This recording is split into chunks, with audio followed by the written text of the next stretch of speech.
Welcome to another episode of Through the Eyes of Survivors. We're here, we take a look at important issues pertaining to domestic violence and try to figure out what we can do, as a society to help combat the battle that many of us seem to be in our homes and households and relationships. I am Tara Woodley, and during this episode, we are going to be talking about mass shootings and the correlation between those and domestic violence. I have a special guest with us. His name is Nick. Let me see if I'm saying it right. Nick Luciano. Is that correct? Yep, that's the American way of saying it. Uh, I hear you. He's the founder and executive director of Safe Way Out. He provides security measures and training and protection for those living in fear of an active threat against them. 90% of the cases are domestic violence. He's also employed as a contractor by the military and teaches at Fort Dix.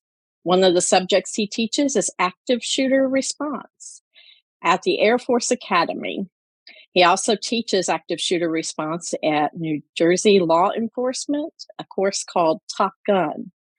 He's also been doing this for 13 years and attended multiple training courses, as well as constantly researching profiles, motivations, and tactics of mass killers. So welcome, Nick. I'm glad to have you on. Thank you for having me. I'm really honored. And just real point of order, it's the Air Force Air Advisor Academy, not the Air Force Academy that y'all have in Colorado. Oh, yeah, okay. Thank you for having me. Thank you. Oh, absolutely.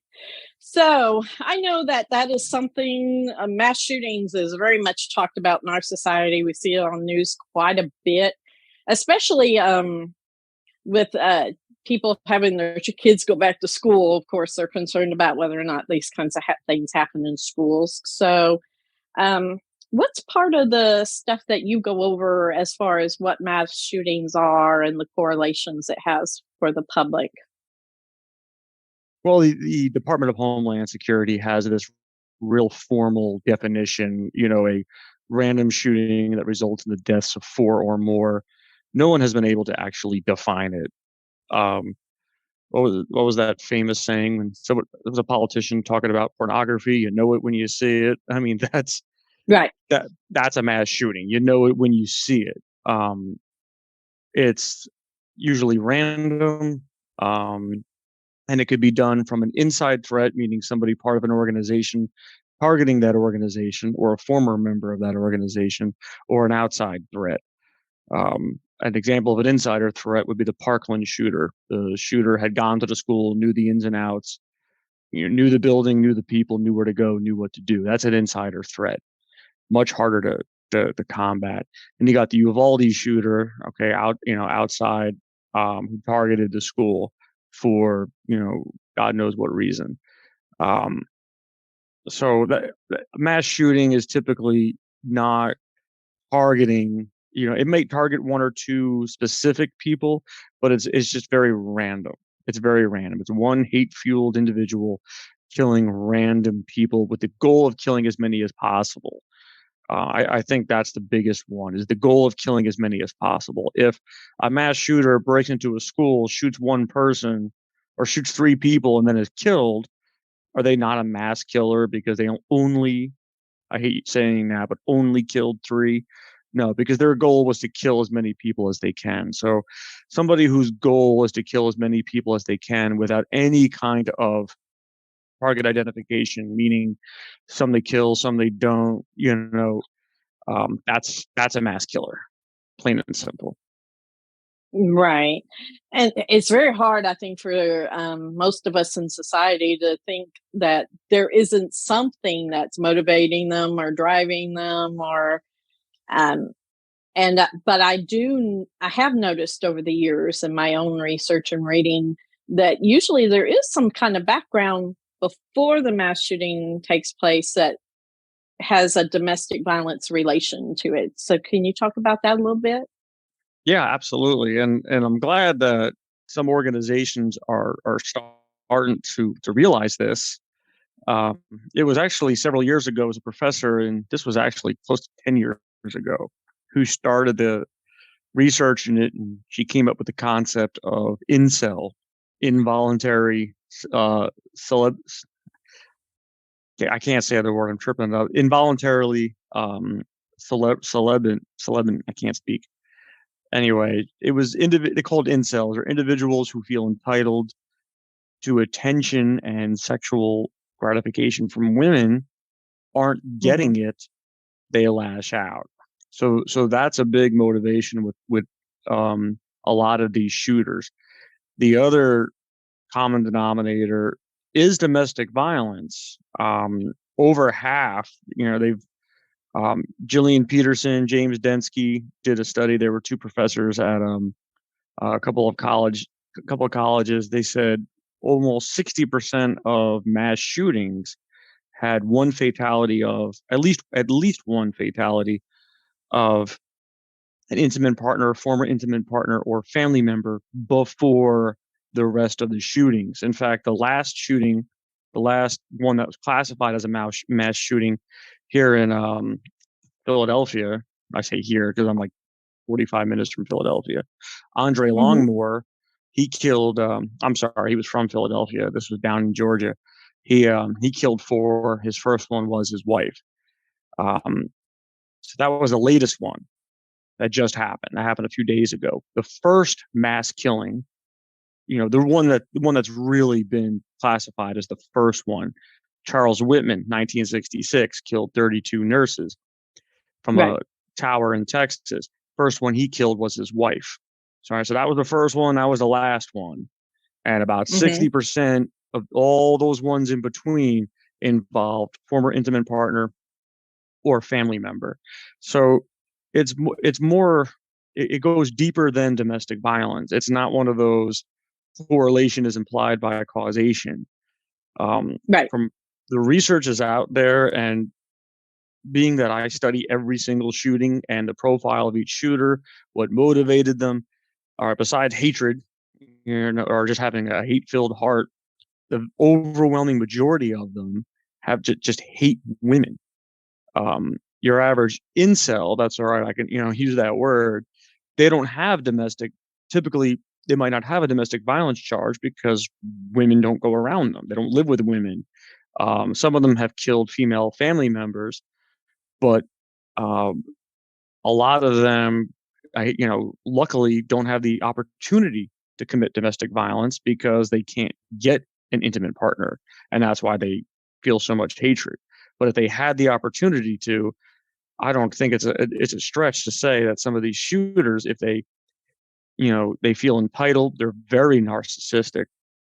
I Yes. mean, we think we know narcissism. If you read some of these manifestos, which we can get into, some of these shooters, I mean, it is narcissism on a just another level that I've never Right. seen before. It's pure insanity. Um, so if they had the opportunity to be in a relationship, I have no doubt that they would end up being domestic violence abusers. So I think that stat could be misleading. I think um, you go even further than domestic violence. It really is just a hatred for women and plain old narcissism. I feel hate, and I'm going to take it out on these people.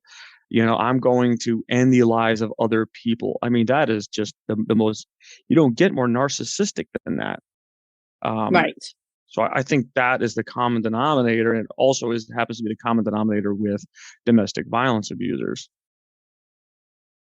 Oh yeah, see, because it's very narcissistic what you endure in most domestic violence situations. So I know, I know on a personal level that from what I experienced, which most of our followers know my daughter's backstory, but for first time viewers, I mean, my daughter was killed 11 years ago, and the situation went down to where herself and another man were killed. But the the research that the police did in the investigation was this was supposed to be a mass shooting. He was so narcissistic, he couldn't not let her go, but he was so mad with myself, with the judicial system and everything. He just wanted to take out everybody. I mean, he literally worded it like, let's go out in a blaze of glory with his friend who he enlisted in this. So it it sounds like to me this is very similar to like what you're describing. They're just so narcissistic and they're so fueled, hate driven, that something makes them feel almost entitled. Would that be correct to say that They're they all, have yeah, the right?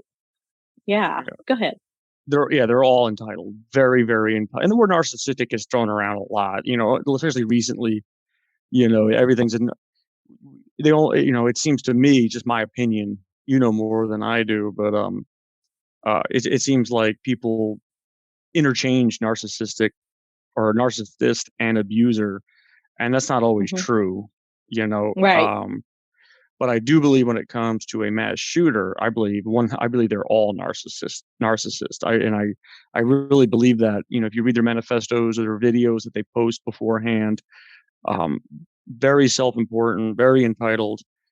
Hmm. They come across as a victim. Oh, I was bullied. I was this, and that has played a part in some. Some of them have been bullied, but they get bullied because of sometimes of the behavior that they've shown. Um, Right. and here an example is Elliot Rodger. He was the shooter in California, Santa Barbara. And Hmm. if you ever want to see some disturbing things, and I'm sure you've seen some disturbing things, you watch his video. Some people say, "Oh, don't watch that stuff. Don't watch that stuff." I mean, I encourage the mentally strong do it, which I'm sure you are. It will anger Hmm. you. It will bewilder you. But he was bullied. He claimed that he was bullied, but what he left out was he was also threatening women, and making fun of others constantly. So people got together and they bullied him. I'm not saying that's right by any means. I'm not saying, oh, you Right. deserved it. But a lot of, I think it's a myth that a lot of these shooters, they paint themselves as the victim, pure victims No. before the event. I'm a victim. Everybody's bullying me, and this is me lashing out.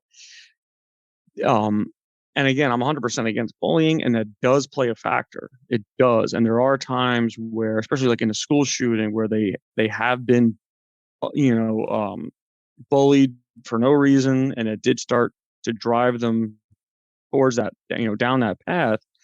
But a lot of them are bullies themselves. They have narcissistic behavior, and they try to come across as, "How come you don't like me? I'm nice." They have Right. they have this attitude, and they don't even realize that to them it's, I'm so nice. How come you don't want to talk to me? How come you don't want to be with me? You should be with me and not him.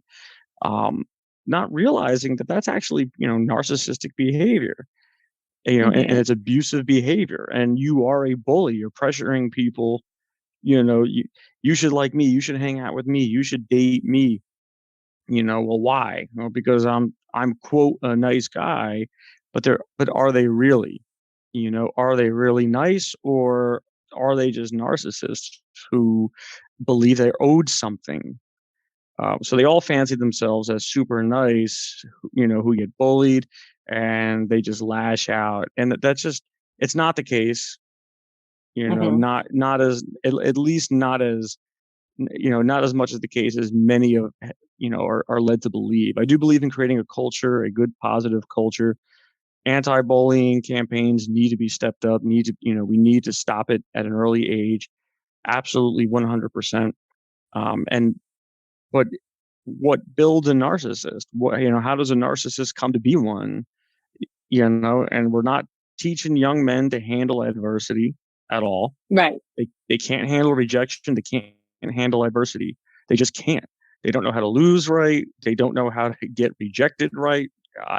Right. They just can't handle it. And we need to build them a little tougher. I hate to say it. I know that's cliche. I'm not, but um, they're not mentally strong, and it could be for a wide variety of reasons. Maybe just unrealistic expectations of them could be one. It could be they get coddled. It could be the opposite. They get abused at home.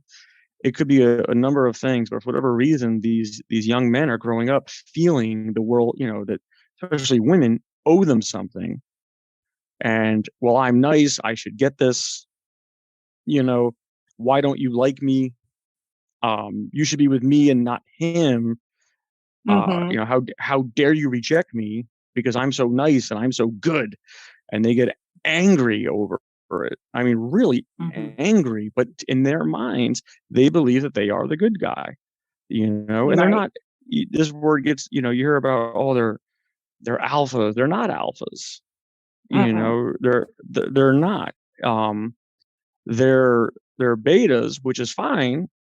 Nothing wrong with being a beta. But they're betas who are very jealous of alphas. Right. They don't like men. The athletes, the people who are smarter than them. They can't stand that other people are better than them at something. And it's one thing I try to pass on to my son. He's only 4. Like, hey, Austin, you're gonna lose sometimes.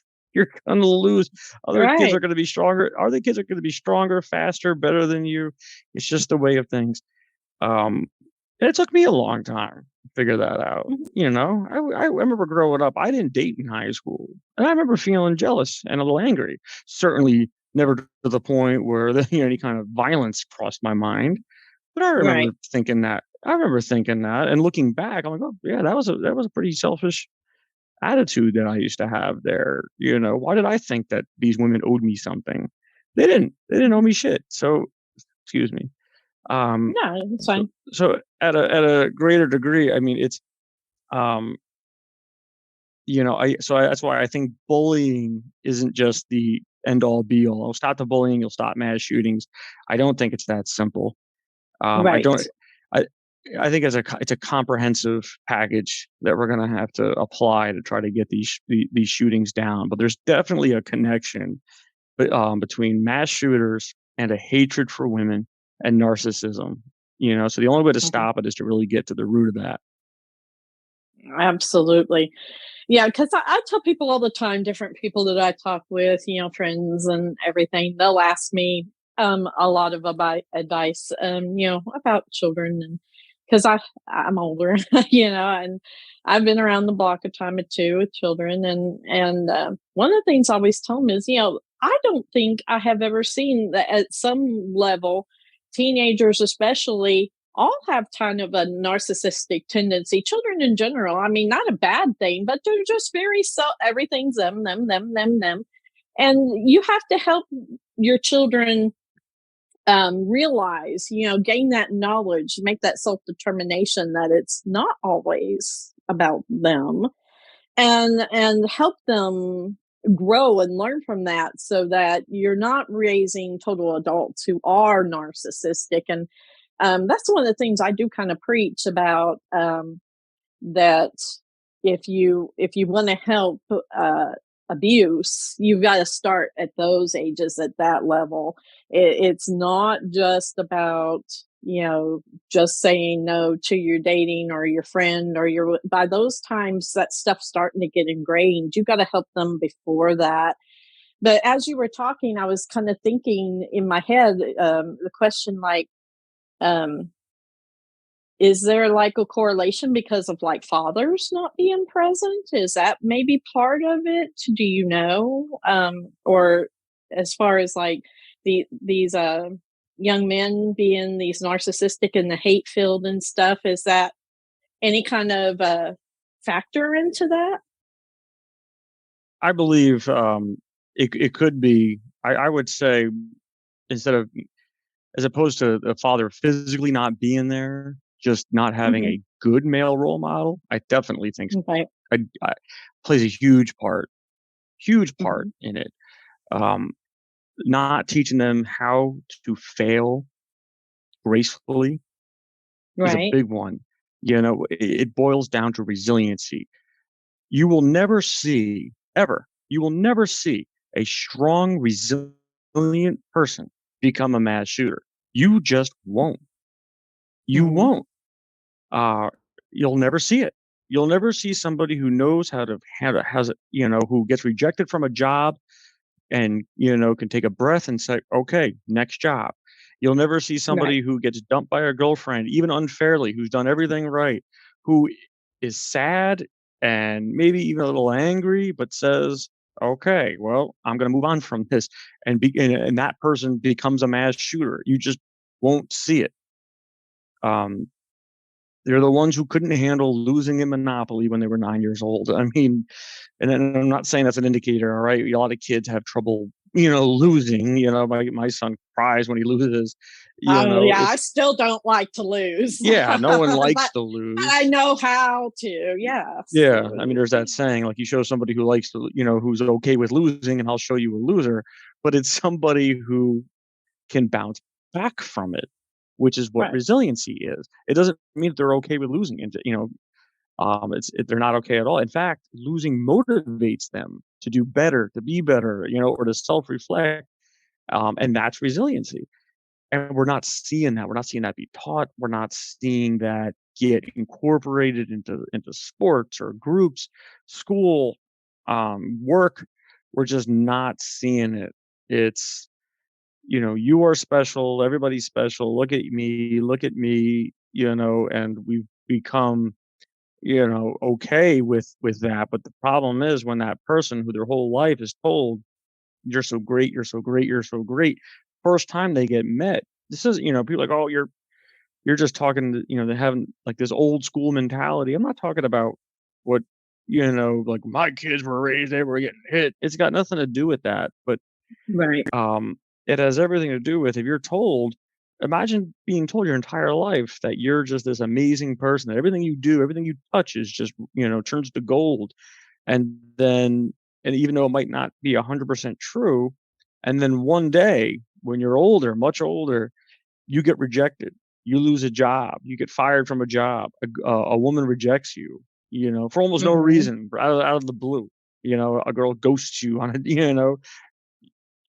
I don't know if you'd be able to handle. You're not going to handle that right. The right way. Not if that's the first time it's happening to you. Um, So I do believe resiliency can go a long way with curbing some of this stuff, but that's the long term solution, and I know that's what we're focusing on long term.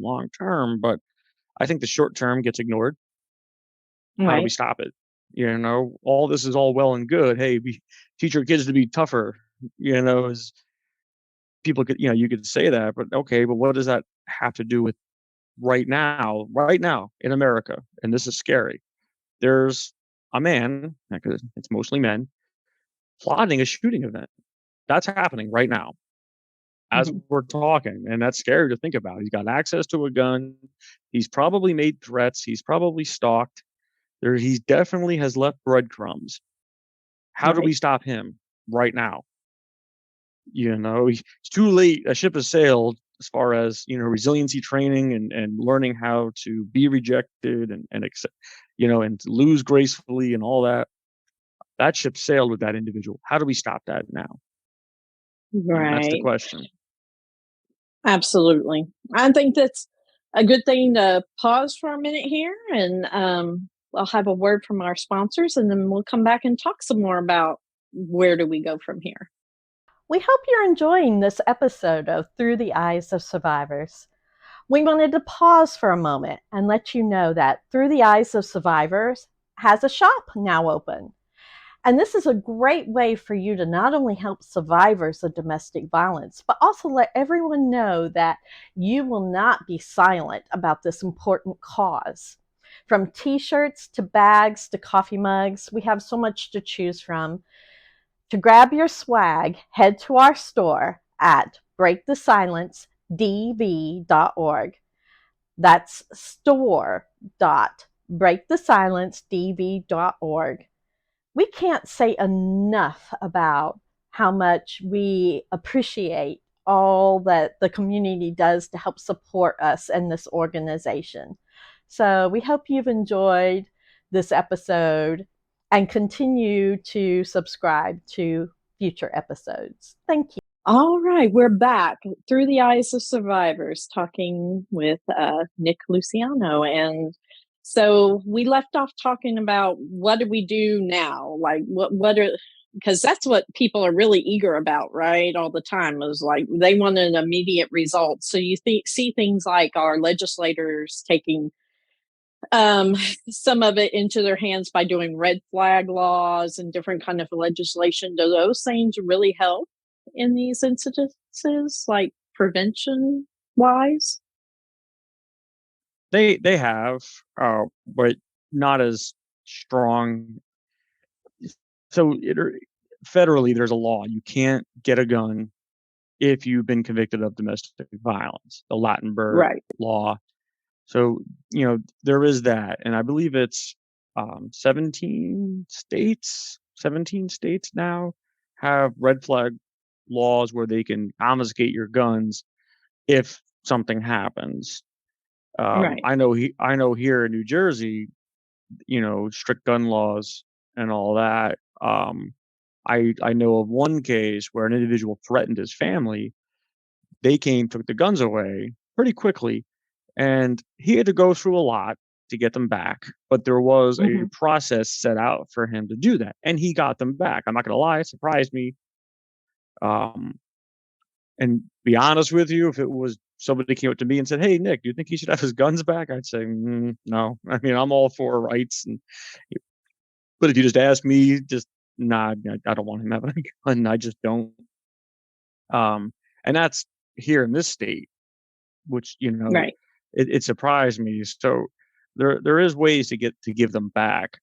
So yeah, I do support red flag laws, which and a lot of I classify myself as a libertarian. Uh, Hmm. Pro Second Amendment. Um, that community says, well, no, they can, and it's not an invalid point. People will abuse it. People will just start accusing everybody. Hey, he threatened me. He threatened that. I believe if you have something tangible, okay, there's nothing wrong with temporarily, doing something like that as long as they have a recourse to get them back. Um, but one thing that did surprise me, though, if I am being honest, I did the research. They were touting this as a success. They said it has those states that have those red flag laws have 14% less mass shootings. Okay. And I was like, that number seems kind of weak to me. It's not insignificant, but 14% just seemed pretty weak to me. Right. So from a common sense standpoint, I do support it. I was just Hmm. surprised. I thought that number would be a lot more. I really do. And statistics are very misleading. Right. They really are, because how do we know how many mass shootings were actually prevented because a state took away somebody's guns for a few months while Right. the process got played out. So that's why I take it with a grain of salt. But they compare it to other states that don't do it, and it was 14% less, which did surprise me. But again, statistics are misleading. But yeah, I do think that is a solution. Um, and Republicans are always talking about, mental health, mental health, mental health, but they don't Hmm. propose anything for mental health. Like, where's your bills? No. Where's your, hey, we're going to provide schools with this, and here's this bill and that, um, you can't just say it's mental health. Okay, well, what's your solution? And then Democrats pass, their solution is gun laws that aren't working. Clearly, they're not working. And they like to blame others, well, because we didn't get this because of, the other side, both sides blame each other. Nothing gets done. And just like everything with Right. politics, it's only one way or the other. Everything is so absolute. Everything it's got to be this method and not that method. And it can't be a collective complex solution. Nope, it's Right. got to be, it's access to firearms, which an FBI study done, I mean, it's a little old, about 20 years, shows that actually isn't the number one factor, but it is a factor, the access to Hmm. firearms. Obviously, I mean, you need a gun to shoot people, but there are other methods that some of these mass killers have used, like in Toronto. Alec Minassian, another incel, took a van and he killed, God, it was 8 people, Right. targeting women with a van. So it's not always about guns, but that is a factor. So, what is the solution? I think it's complicated, Mhm. and I really wish the politics and the activists would meet in the middle and understand that the solution is going to be a mix of things. And you Right. see that everywhere. Domestic violence. You see, so we teach women self-defense as part of what we do. We do security, we put them in hotels, we give them cameras, we do things like that. We try to do a lot to keep them safe. And I get accused sometimes from advocates saying, "Oh, you're victim blaming." Instead of teaching women how to defend themselves, we should be teaching men not to abuse. And I said, "Why can't we do both?" I am Both. certainly I Yeah. am certainly not against telling men to not abuse. I mean, most men know not to do that, okay? But, I understand what they're saying. Raising healthy young men, who understand how to be in a relationship and how to be patient and kind and be what a man is supposed to be. I am 1000% for that. But why are things, especially nowadays, so polarizing and so one thing or the other? Um, I believe you can keep the guns out of these individuals' hands. I believe you Mhm. can have mental health issues or mental health solutions.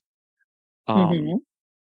and to be honest with you, what's the only way to really stop this? It's not, the government is a vessel. I mean, that's one way, but honestly, what stops a mass shooting, Tara, is my son is acting this way.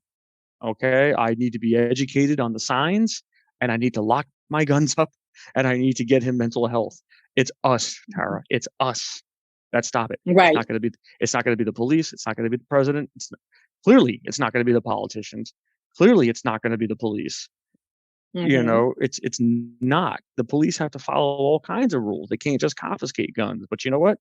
I can take my brother's guns, and hide them away from him, and and have a conversation with them, have an intervention with them. Hey, I don't like the way you're acting, the things that you're saying.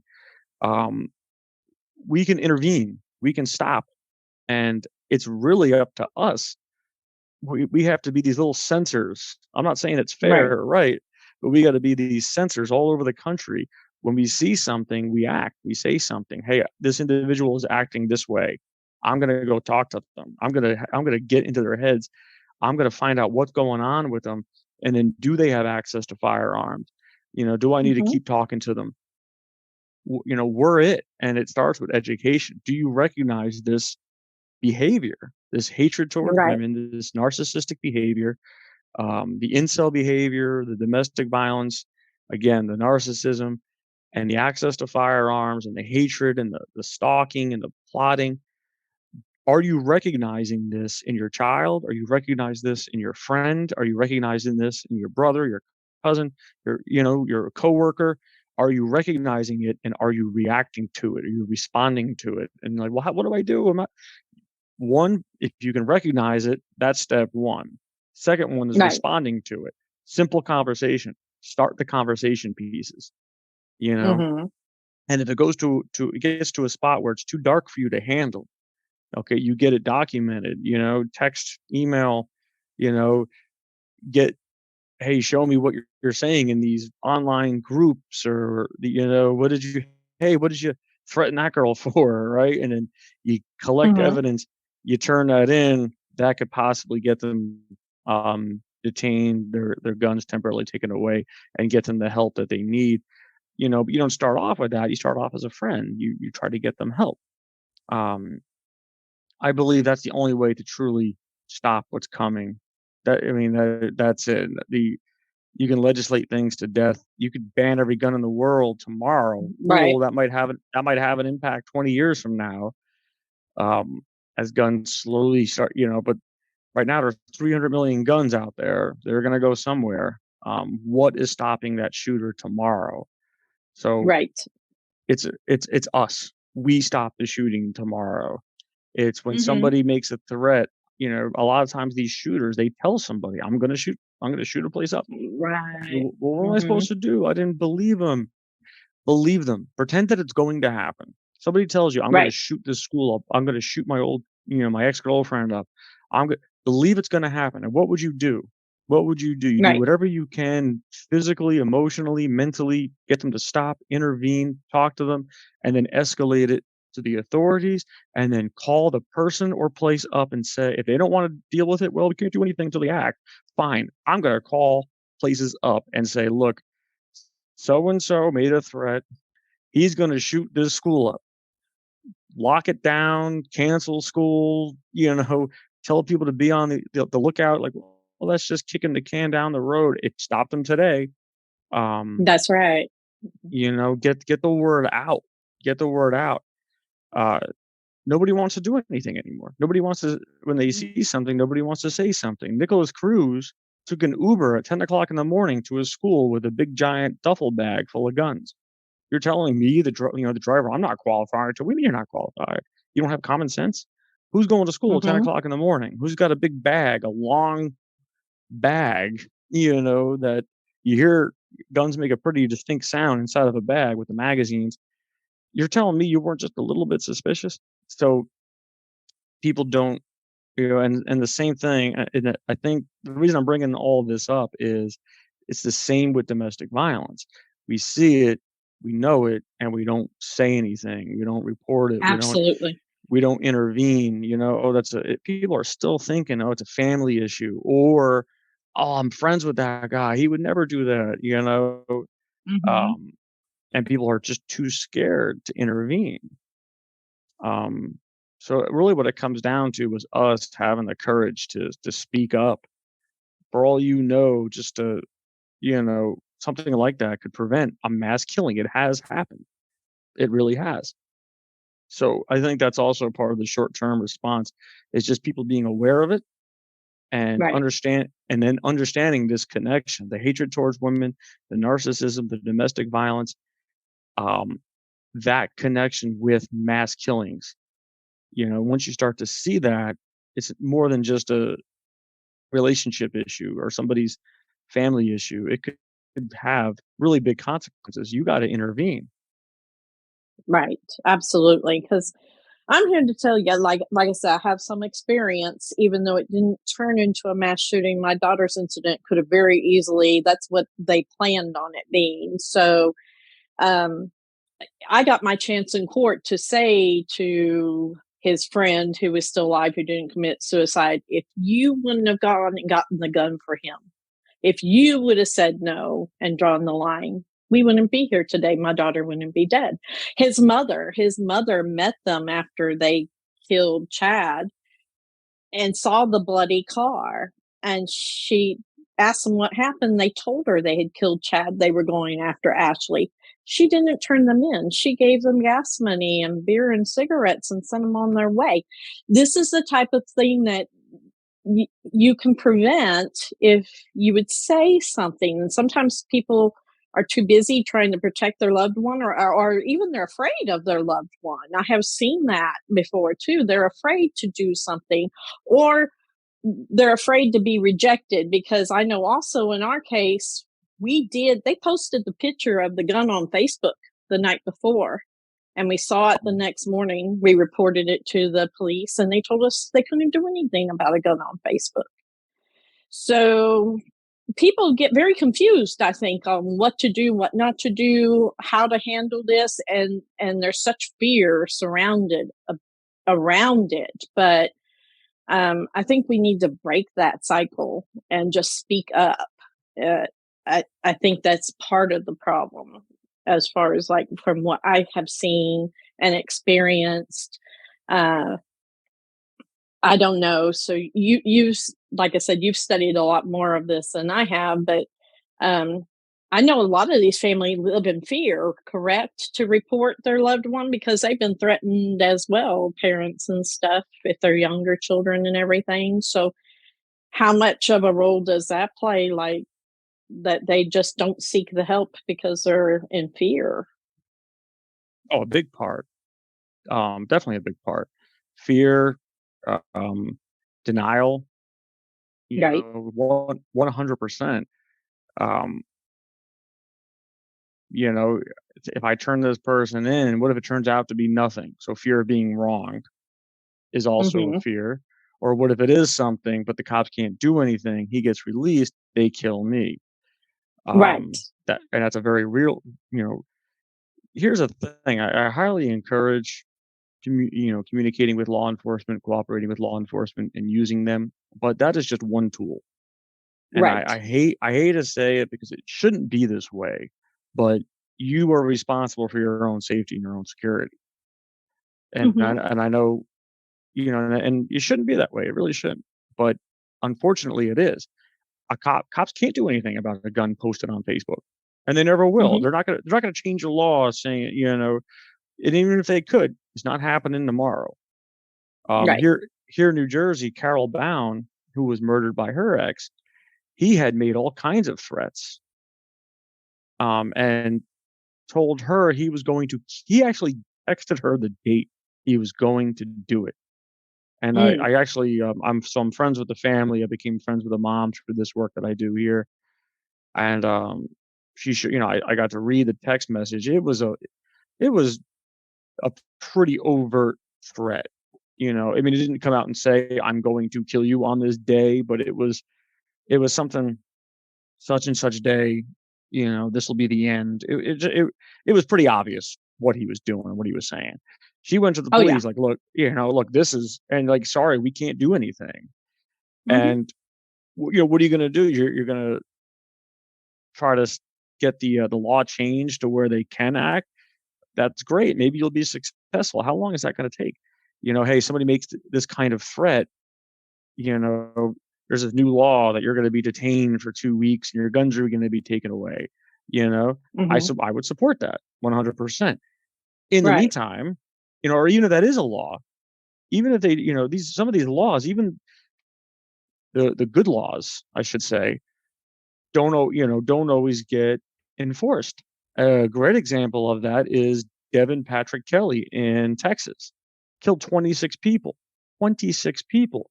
He was a convicted domestic violence abuser in the Air Force. And this is big time, trigger warning here, cracked his his baby's skull. She survived, but broke her skull, abused his wife, strangled her, choked her. Um, he was kicked out of the military. He was charged, found guilty, sent to a mental home, dishonorably discharged. So, big history of domestic violence. He was not Right. allowed to own a gun.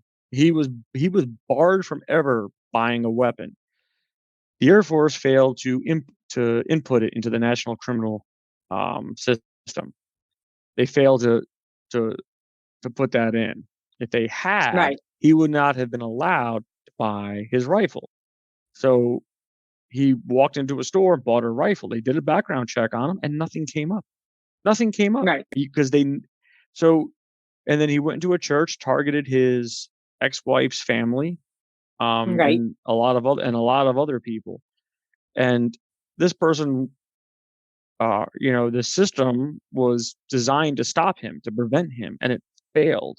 So even Right. when we do have laws and systems in place, we can't over rely on them. We really can't. I wish we could. Okay, but Mhm. I'm not going for me, I'm not gonna place my safety and my family's safety on what should be. I'm not gonna bet on they shouldn't have a gun here. They shouldn't be able to do this. I'm just not. I'm gonna do everything I possibly can to keep myself and my family safe. And for the clients that we help, "Oh, they're supposed to let me know when he gets released." And that's great, and I hope they do that. Um, but we're not gonna rely on that. If they do, Exactly. it's a bonus. Cool. We're gonna do whatever we can to keep you safe. Um, Mhm. we're gonna assume he's coming, and we're gonna assume the worst. How do we stop it? How do we prevent it? It's sad because it's not real. People have to work, they have to live lives. How long are they gonna do this for? How do Oh, you I stop? know. How do you stop it? Um, it's hard, but it's not impossible. It's very hard. It's not right. Mhm. It's not right at all. It's certainly not fair to ask people, not just women, but as people in general, families, and it could just be an office.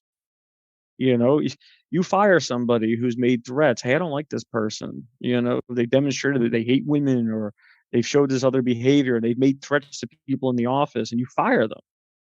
You know, why should Right. you now have to dish out extra money on security? Why should you have to have people security escort employees to their cars every night just because Mhm.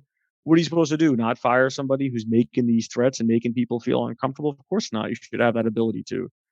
Um, Right. but that's the reality. And nobody wants to say it like, well, because you shouldn't have to do that. I tell people all the time, you're right. I go, believe me, you're right. Oh, But what are yeah. we gonna, what are we gonna do?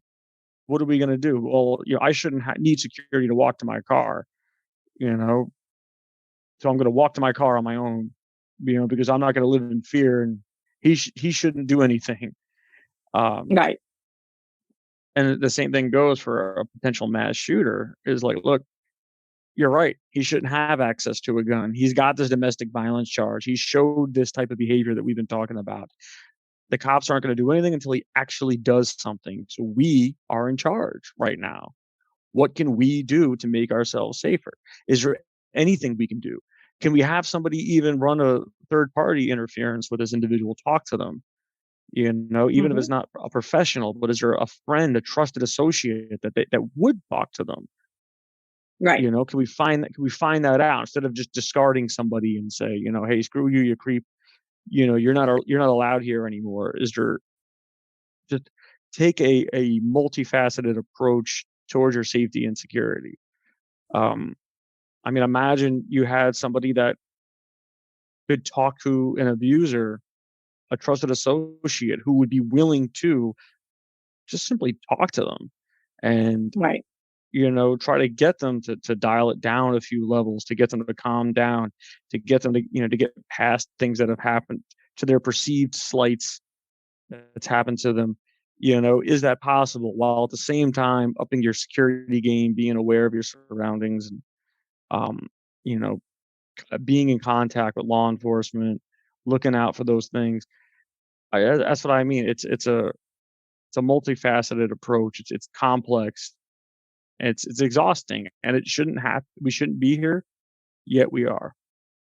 Absolutely. Well, I think this is a good time to take another break real quick. And when we come back, we'll talk more about what we can do to help secure ourselves and our loved ones when we find ourselves in these situations. So,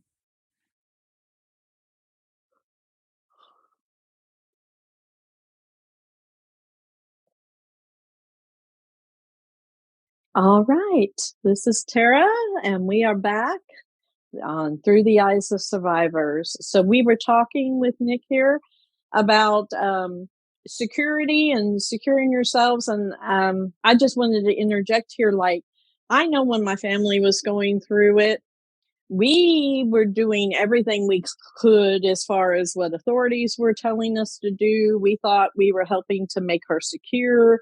And we even were being told by law enforcement, oh, because of terroristic threats and stuff, we're going to get the FBI involved. And we as a family kept going, oh, something will be done. Oh, something will be done. And it escalated to a point where my daughter was supposed to go into an underground type of service because she was pregnant and they were going to help her lay low, change her name, hide her identity until they caught him. And she waited. She waited because she wanted to finish out her work week. And that was one of the biggest mistakes we made. So I just encourage everybody to be as proactive as you can in this because waiting for everybody else to do it around you, I don't think is enough. And as a family, we preach that you have to be proactive. Don't wait for the police to do what they need to do, protect yourself. So that's what we're going to talk about now. What can we do to protect ourselves in these situations, Nick? Well, not to depress you and your listeners a little bit, but the sad reality is if somebody, and this again, big time trigger warning coming up here. If somebody truly wants you dead, I mean, they're willing to Mhm. exchange their life for yours. That Right. is extremely difficult to stop. Right. Um, I don't know if I'm allowed to say this, but let's just say if somebody wanted to kill the most protected person in the country, somebody who's protected by lots of other guys with guns and girls with guns and hard Well, we've access. seen that in our history, right? John F. Yeah, Kennedy was, yeah. yeah. So, If somebody is willing, I don't even remember the president who said it. There was one president that did say that if somebody is willing to trade their life for the president, that's difficult to stop. And that's the president. right. Um, so what do the rest of us do now? And then what do the rest of us that maybe don't have like financial means to, Hmm. then to get, that's part of our organization, what we try to do, but it's extremely difficult to stop, but you're hoping there's two things that stop a mass killer. There's two things and it's the same thing that stops an abuser. It's two things that will stop, and this is it. Or actually three things: a loss of motivation, Hmm. a loss of freedom, or a loss of consciousness. Right. I mean, that is it. So access, motivation, or life. That's it. I mean, those the only three things that will stop. I know it sounds overly simple. So how do you get someone to not be motivated anymore to carry this out? Well, first thing you need to do how do you lose motivation? What's Hmm. the number one thing that makes people lose motivation? And that's time. Time goes Right. by, you lose motivation. Why do we lose motivation to get in shape? You know, like, "Oh, I just don't wanna go to the gym anymore." It's time. Um, Hmm. it's weighing on me, it's killing me, I have other things going on, I just can't right now, loss of motivation. Then, of course, freedom. You get 25 years in prison, you're safe for 25 years, Hmm. and hopefully during that time, they lose motivation. Then, of course, third is, I say, loss of consciousness, really loss of life. That's Hmm. that's it. So how do you get someone to one of those three places legally? Um, and it's extremely difficult to do, extremely difficult to do. But I never want to say, I tell everybody when people say, oh, it's impossible, you can't stop what's coming. If someone true, I've heard that. And I always say it's very difficult. I will never say it's impossible, Right. because you never know what can happen. You never, you never know. They might try to make their move one day and they get caught and they get caught and they go to jail. And they might not fear death or jail, but they do fear not succeeding in carrying it out. Right. So if you can stack the deck in your favor with, first you start with you. Okay, how can I, you start with you as an individual. How can I be safe? Do I have an everyday Right. carry bag? If you do choose to carry a firearm for self-defense purposes, that's great. It's a great self-defense tool. And all of this has become so political, and it doesn't have to be. It really doesn't. There are good points on all sides, and we don't need to say you're right, I'm wrong, or I'm right, you're wrong, and your way is stupid. Um, Fact is, if somebody's trying to kill you and they're chasing you with a gun, if you have a gun, you stand a better chance of stopping it. I don't know why that's a controversial statement. It's not. If Hmm. if I'm, hiding out in a bathroom and there's a shooter or killer coming down that hallway to kill me, I would probably there's other things that you can do, but I'm telling you right now, I would compromise any value system I had to have a gun and know how to use it in that exact moment. Um, Hmm. but if you do go that route, you got to also understand the drawbacks to it. Right. What can happen? What are the bad things that can happen? I think, and so the flip side of that is, especially in the gun community, they believe self defense is all about guns, and it's just not. It's just not. Mhm. So I tell everybody, don't have a loyalty to a gun. Have a loyalty to self-protection. Okay. And Right. a gun is a tool. That's all it is. It's a tool. You train on it, train on it, train on it. Know the laws inside and out. Don't just go to the range and shoot holes in little bullseye targets. You got to know when you're allowed to actually pull that thing out and use it in defense of your life.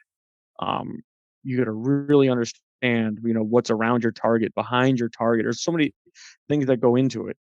Um, if somebody's coming at me with a knife and I can't get my gun out, do I know how to protect myself with my hands? Right.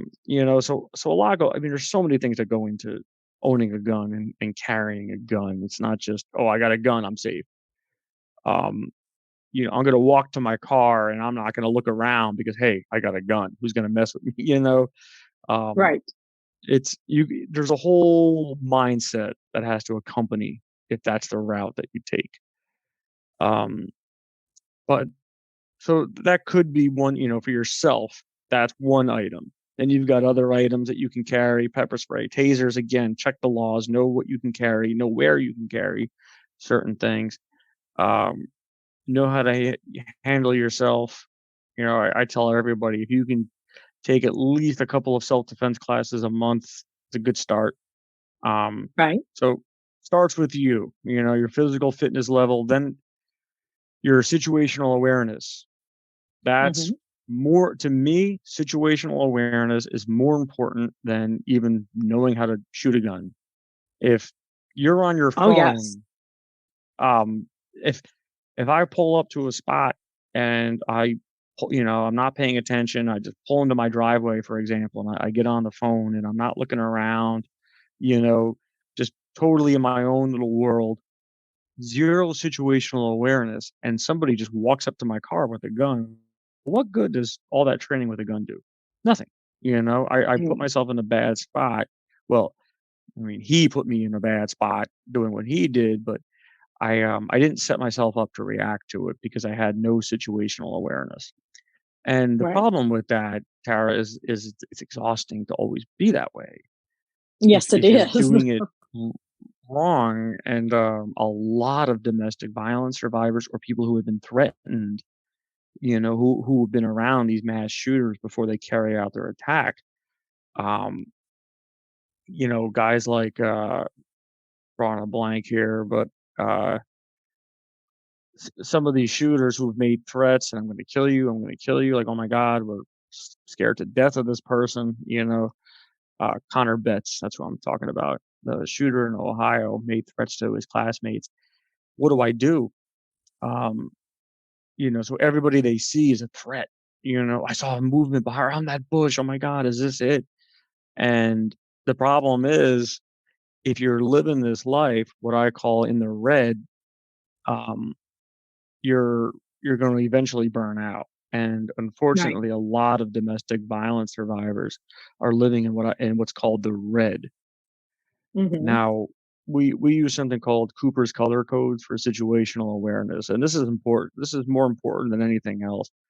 Um, Okay. if you're asleep at night or you're home, you got a bottle of wine, or whatever, you're watching a show, you should be in what's called condition white. You're relaxed, you don't have much situational awareness outside of your house. You're Right. just relaxed. You hear a knock on the door. It's 8:30 at night. You should be elevated to condition yellow, meaning you're going to get up. Maybe if you have a camera, you check the camera. That's an appropriate hour. Um, Condition.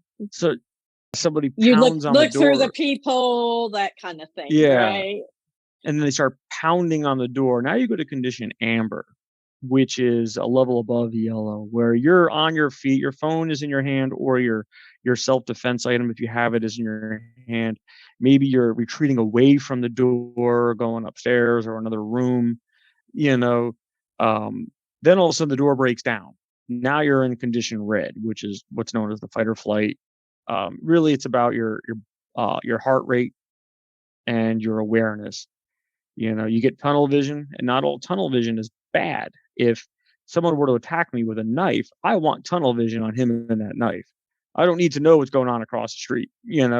I want tunnel vision. So condition red isn't bad. It's what keeps you safe. So those are appropriate levels and I just gave you an example of, being at your house. The problem with a lot of domestic violence survivors is when they're home where they're supposed to be relaxed in condition white, they're not. They're already in amber. They've got the Hmm. chair pressed up against the door. They're checking the cameras every 2 seconds. Right. What was that noise? Like they're in amber right off the bat. And if somebody knocks on the door, just gently, could be Amazon or rings the doorbell, they go to red. They're in red, and they're Hmm. not assigning, because their ex or somebody threatened them. So they can't live right. They're just Hmm. always in the amber red. They don't get good sleep. And the problem with that is eventually you're going to stop paying attention. Your body's going to shut down. It's like its own little defense mechanism. Um, you can't handle all of that. Your mind, your Right. body physically cannot handle being in the red or amber all the time. You have got to know when to assign the appropriate color to the appropriate situation.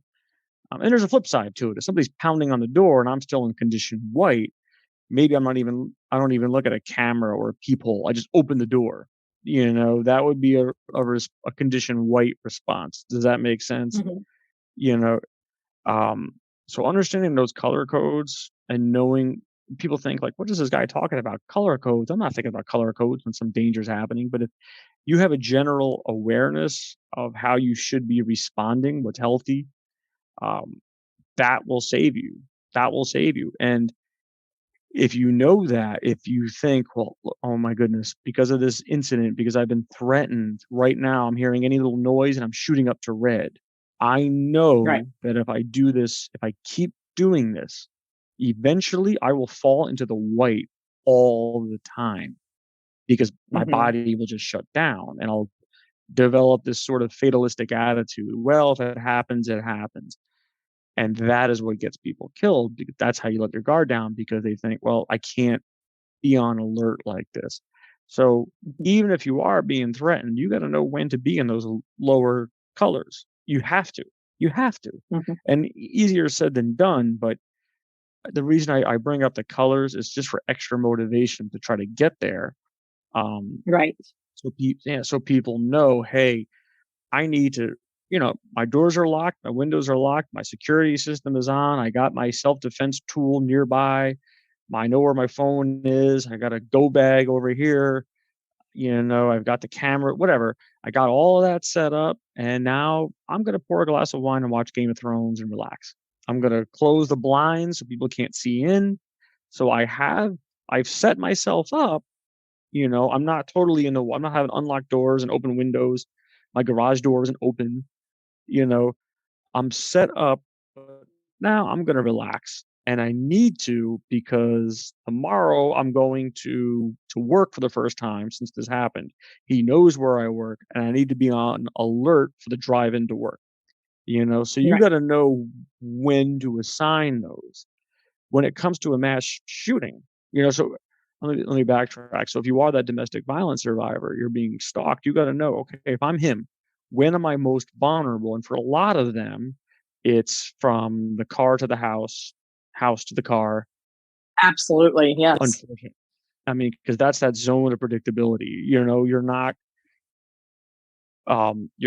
parking around the corner and hopping fences and sneaking in the second floor window to get into your house. Hmm. I gotta mix it up. I mean, if you're going to that length, you should probably be moving if you can. But that is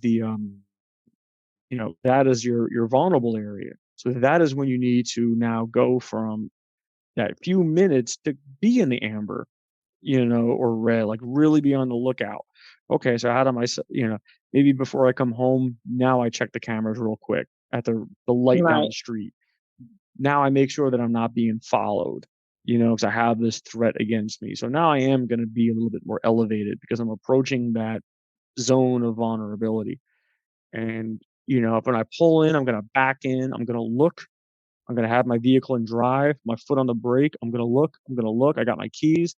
If if I choose to have a self-defense item that I've been trained on and is legal and all that, I have access to it. All right, cool.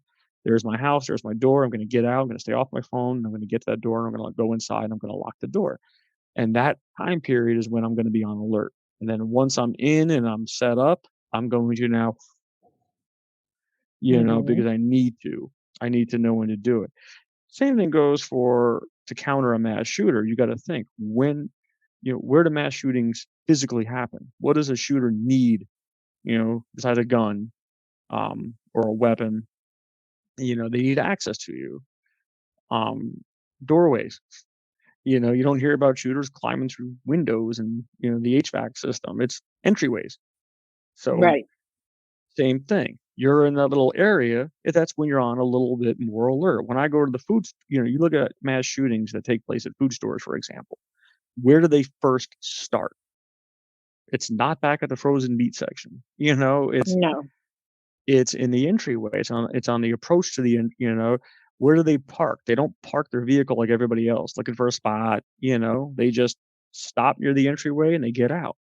All right, so what does that tell you now? What does that tell you? When do you need to elevate into the amber, um, on walking in or walking out, especially walking out?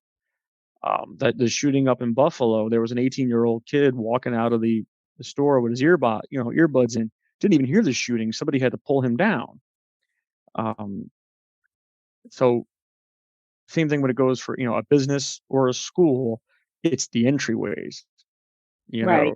um, People always ask, like the old, Bill Clinton saying, "Is the economy stupid?" It's the entryway stupid. Mhm. It's the easiest entryway typically. All right, now and there's exceptions to every rule. The Aurora, Colorado shooting in 2012, he popped open an emergency exit, but there were signs Right. that he was doing that. So, but entryway, no, like how can someone access me? You Well, know, and that's when most people are like on their phones. If you notice, they're on their phones crossing into the Walmart, looking at their phone. They're not even paying attention around them. And that everyone. is yeah, you're saying that's the most vulnerable time that we need to be paying attention. Yeah, yeah, everyone is on their phone. So from your car to the house, from your car into a store or work, and the same thing leaving, you gotta think like that is the most vulnerable. You know, Mhm. um, if somebody is targeting area, it's usually you know I have a theory. I call it the mid morning theory. Most shootings take place mid morning. Okay. Shooter. I mean, if you think about it, most of them, exceptions to every rule, but if it's not mid-morning, it's late night at a club or a bar, um, Mhm. which is almost like the equivalent of their mid-morning. If they open up at the bar opens up at 8 o'clock at night, 10 o'clock would be mid-morning for them. Because Right. it's bumping. So mid-morning is typically with school shootings and businesses. The shooter is going to get up. He's going to plan. He's not typically showing up the same time everybody because he wants to make sure that everybody's there. Um, so that's it's not always true. But it's just little things when you should be the most alert. If you're a domestic violence, if you're a target of an abuser and you have an active threat, okay, when and where am I the most vulnerable? You have to really plan this out. And at these times, my car to the house, know that he's at work right now. I know I've got some kind of intel, whatever. His sister's feeding me information, whatever it is. I know that he's here and he's working. So I'm still alert because he can leave work, okay, or whatever. Um, but maybe not as much as let's say, hey, I know that he's off. I know that he's not doing anything right now. Um, and he knows my schedule. He knows I'm going to get home at this time. He knows I take this bus, so that's why you mix things up whenever you can. But let's just say for whatever reason you can't, you need to be on your game and be a lot more alert. And you use the same techniques to counter a mass shooter. If you're Mhm. in that office, if you're sitting there like, hey, if I was a shooter, man, I'd be the first person they target, you know? If you're a receptionist behind a desk, like that's the most vulnerable area. What's your plan? Are you actively looking at everybody as they walk in? I mean, really looking at their body language. Are they fidgeting around, for something? What's your plan? Right. Do you escape? Do you have, um, get into the habit of looking at hands and um, you know, body language, things like that, especially if you're in that vulnerable area and there's nothing you can do about it. Um, that so understanding when you are in that vulnerable spot, physically, recognizing it and knowing to be alert. If I'm a teacher on the fifth floor in the way back away from the stairs, I know I'm probably not going to be the first target of a mass shooting in a school, Right. unless I am the target, and a student Mhm. sneaks in a handgun into my classroom or something like that.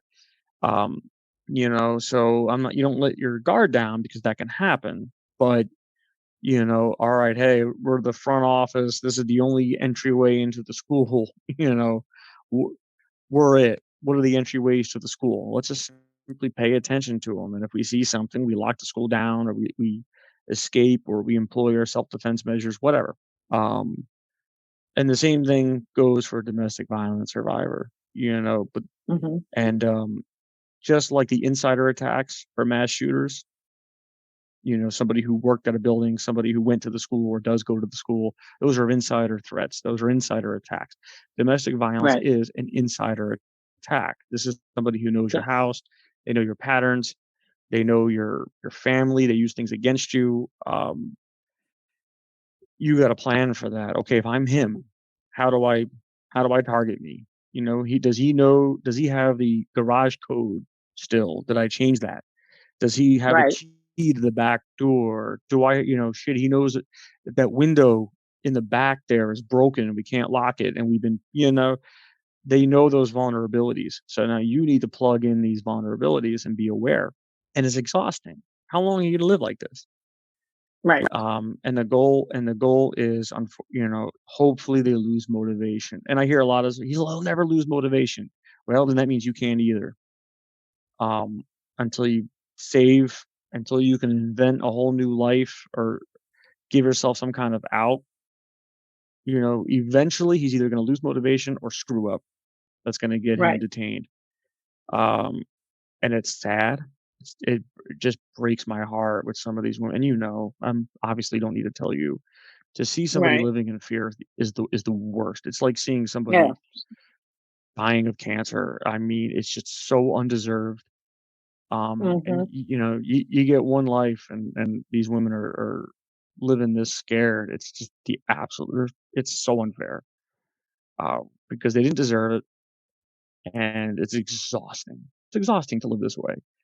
Which is Yes. why I preach that whenever you can find those pockets of conditioned white to the best of your ability, um, Yes. and then do things whatever you can to keep, no politics. You do what you have to do to keep yourself safe by any means necessary.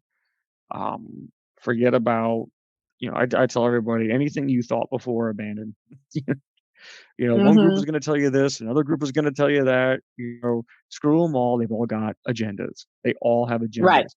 You have Oh, one yes, they agenda. do. I've had yeah, I've had women tell like, "Oh, they tell me I have to get a restraining order. I have to get a restraining order, but if I do, he's gonna lose his job, and then he's gonna have nothing, and then he's gonna kill me." Well, then there's your answer. What do you mean? You're telling me don't get the restraining order? I'm like, if you feel getting a restraining order is gonna put you in more danger, okay, I'm telling you that you're in charge of your own security. Here are the benefits of a restraining order. Here are the drawbacks of it. You make a choice, but Mhm. don't let anybody pressure you to do one thing or the other. um, Cops will say, "Yeah, but it gives us the teeth to arrest or detain," and they're right. But how many times have we seen it where they just get ticketed? Hey, you violated your restraining order. Here's a summons. Is the violation of Well, restraining order yeah, gonna, half the you time know? they don't even do that. Yeah, they don't Yeah, even do a violation. So, yeah. yeah. You have a loyalty to your safety and nothing else until this gets, until one day it's over. And one Mhm. day it will be. One day he will do something else that gets him arrested because he's, or unfortunately he finds another target, this endless whack-a-mole game. Or maybe a lot of time, and I mean a lot of time and an actual effort to get better. It's possible. Again, we're talking time and effort. Nobody gets Hmm. better in a few months. Um, I say that to everybody. Oh, I'm going to get better. I'm going to go to therapy. That's what a lot of the abusers say, and then 3 months later they just fall back in. I, Right. I tell I tell all our clients, I'm like, look, I hope he does get better. That's good for everybody. Good for society. It's good for you. It's good for the next girl. But let him get Um, better on his own. You don't have to be involved yeah, in his getting better. Yeah. yeah. So if they're If he's really going to serious, sincerely, yeah, it's yeah. it's years. It's years. Hmm. It takes years for someone to actually, quote unquote, cure themselves of that kind of behavior. And are you gonna wait around for years? And we're talking therapy, and we're talking life changing things, and most of them just aren't going to commit to that. Um, No. but a loss of motivation still is possible without them getting cured. They could just be like, you know what? I'm just done.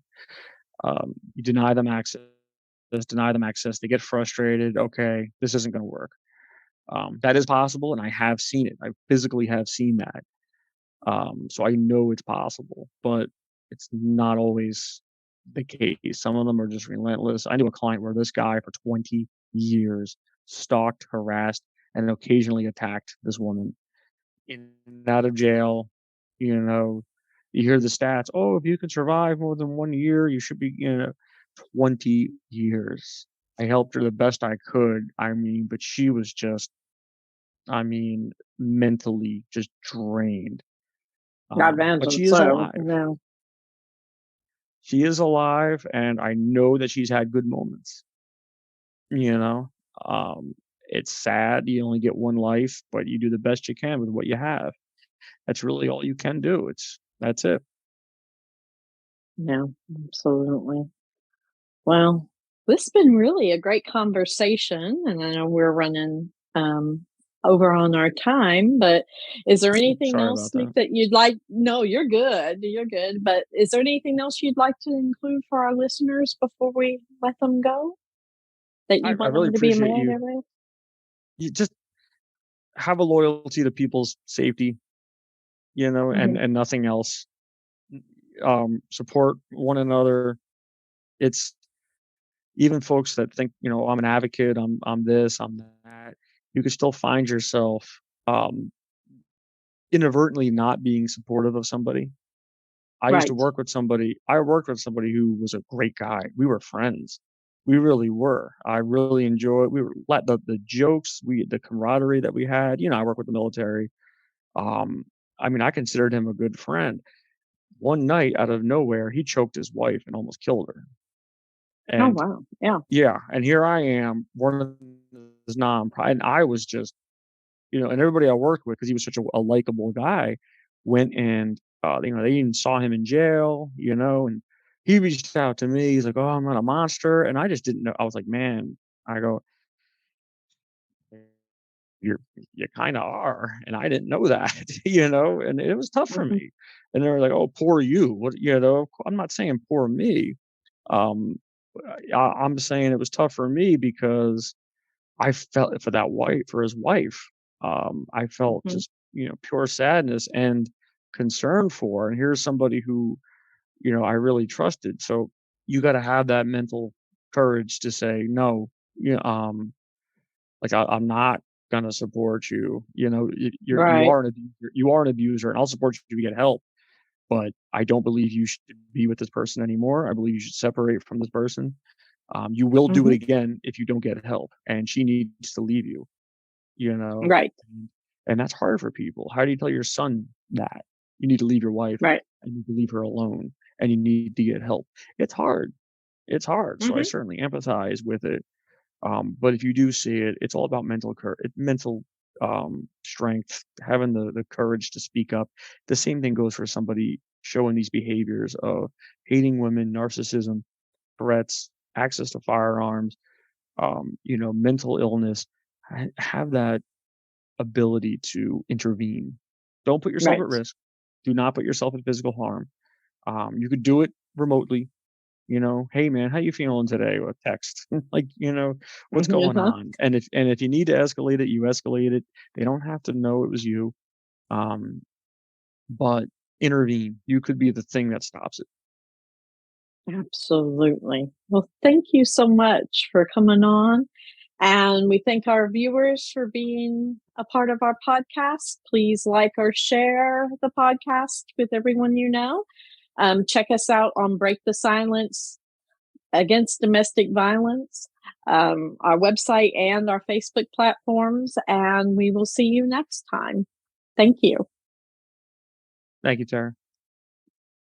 All right. We're out, guys.